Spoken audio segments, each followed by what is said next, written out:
Hi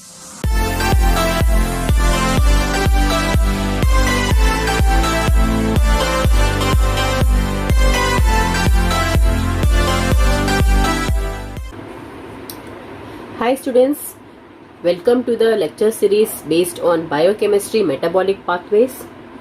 So today's my lecture is based on energetics of complete oxidation of glucose molecule. That means when one glucose molecule is completely oxidized by aerobic route, then how many ATPs it will produce. So let us see in very simple way.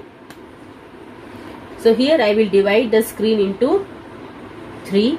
So first one I will write about glycolytic steps.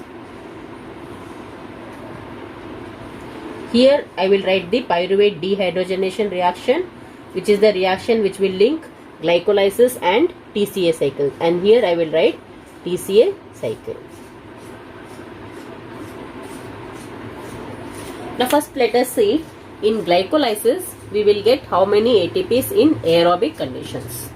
So remember here, so first step here is your hexokinase reaction.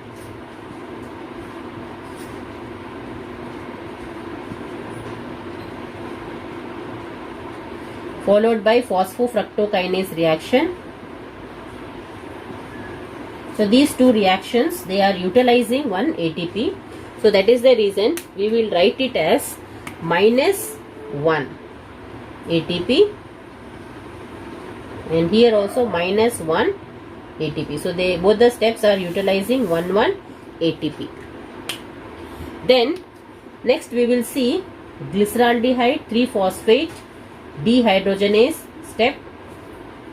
So in this step there is formation of 1 NADH. So it will form 1 NADH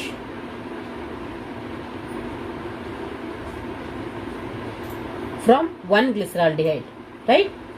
But in case of glycolysis, 1 hexose, it will give split into 2 trioses. So we will multiply it by 2 into 2. So whatever we are getting, we have to multiply it with 2. Okay. So now let us see, 1 NADH, it is equal to 3 ATPs, because there are 2 glyceraldehyde dehydrogenase reactions. So it will be equivalent to 2 NADH, right? So 1 NADH is giving 3. So 2 NADH will give 2 into 3 ATPs. So that is equal to +6 ATPs. So these are minus because we are using, this is plus because we are reducing. Then we have reaction called as bisphosphoglycerate kinase. Bisphosphoglycerate kinase, where 1,3-bisphosphoglycerate, it is converted to 3-phosphoglycerate. So this also we have 2 molecules.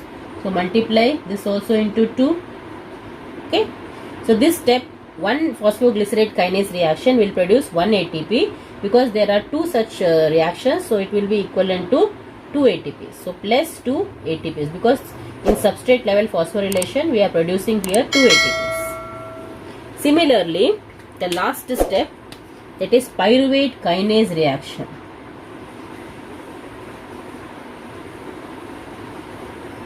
Pyruvate kinase reaction, where phosphoenol pyruvate is converted to pyruvate. So this also we have to multiply with 2. So 1 pyruvate kinase reaction will give 1 ATP. So into 2, so that is equal to 2 ATPs. So plus 2 ATPs. Now let us see the total in glycolysis, how many ATPs. So here +6, +2 and +2. So 6 plus 2, 8, 8 plus 2, 10.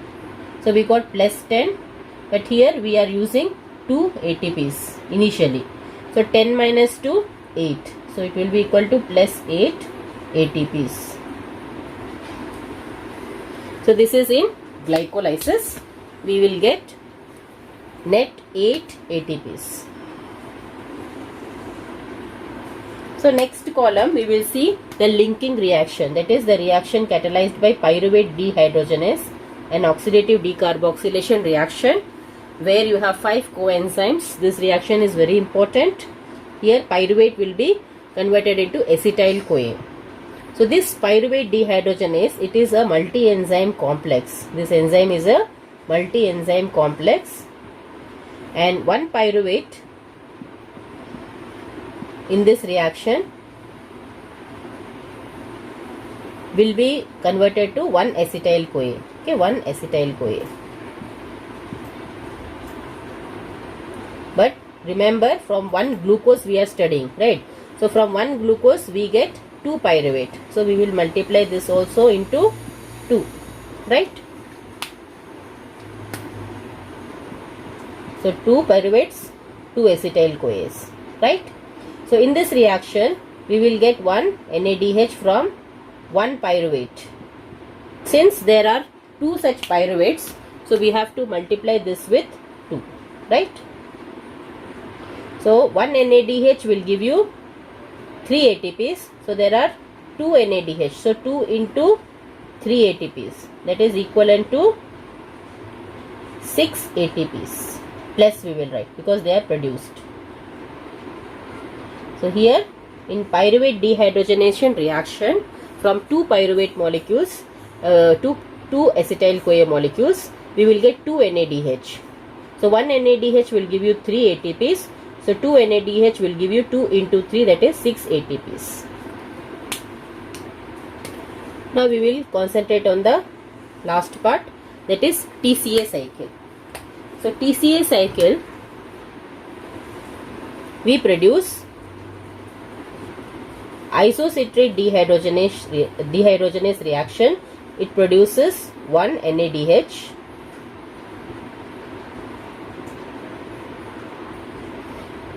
Alpha ketoglutarate dehydrogenase reaction also produces 1 NADH. Then succinate thiokinase, this reaction produces 1 GTP, and succinate dehydrogenase, it produces 1 FADH2, and finally malate dehydrogenase, it will produce 1 NADH. So these are the formations of NADH, FADH2s and GTPs. Now we will see 1 acetyl CoA. Okay, when it is entering into this TCA cycle, it is producing these particular coenzymes. Okay, now we will calculate total how many NADH we have produced. So total here there are 1, 2, 3 NADH. Since 1 NADH is equal to 3 ATPs, there are 3 NADH, so 3 into 3, it is equal to 9. So total we get 9 ATPs. And we get only 1 FADH2 here, which is equivalent to 2 ATPs, and 1 GTP, which is equivalent to 1 ATP. So total we get 12 ATPs plus 12 ATPs in TCA cycle. Now from 1 glucose we get 1 pyruvate, and now from 1 glucose we get 2 pyruvates, right? And 2 pyruvates will give you 2 acetyl CoA.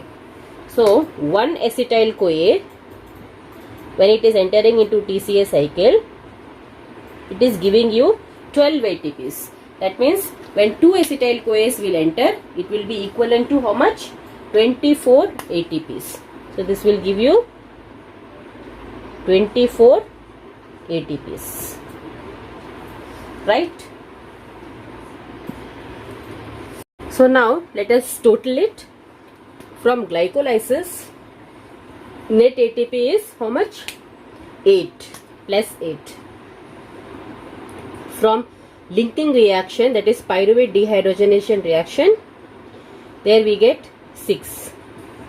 And from TCA cycle, when 2 acetyl CoAs will enter into TCA cycle, we get 12 ATPs.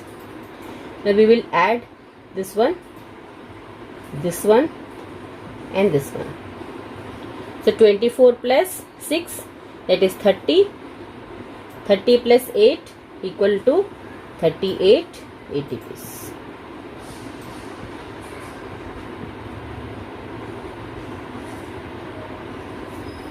So when one glucose is completely oxidized to carbon dioxide and water, it will be producing 38 ATPs. Okay, 38 ATPs. So I hope it has helped you in calculating the energetics of complete oxidation of glucose, and this is very easy way I have explained. So for this you should know the glycolysis, TCA cycle, and each steps in the cycles. So for that you can refer my videos on glycolysis and TCA cycle. So this will help you in calculating the energetics. So I hope you have enjoyed the video. So if you like it, please subscribe it, share it. Thank you.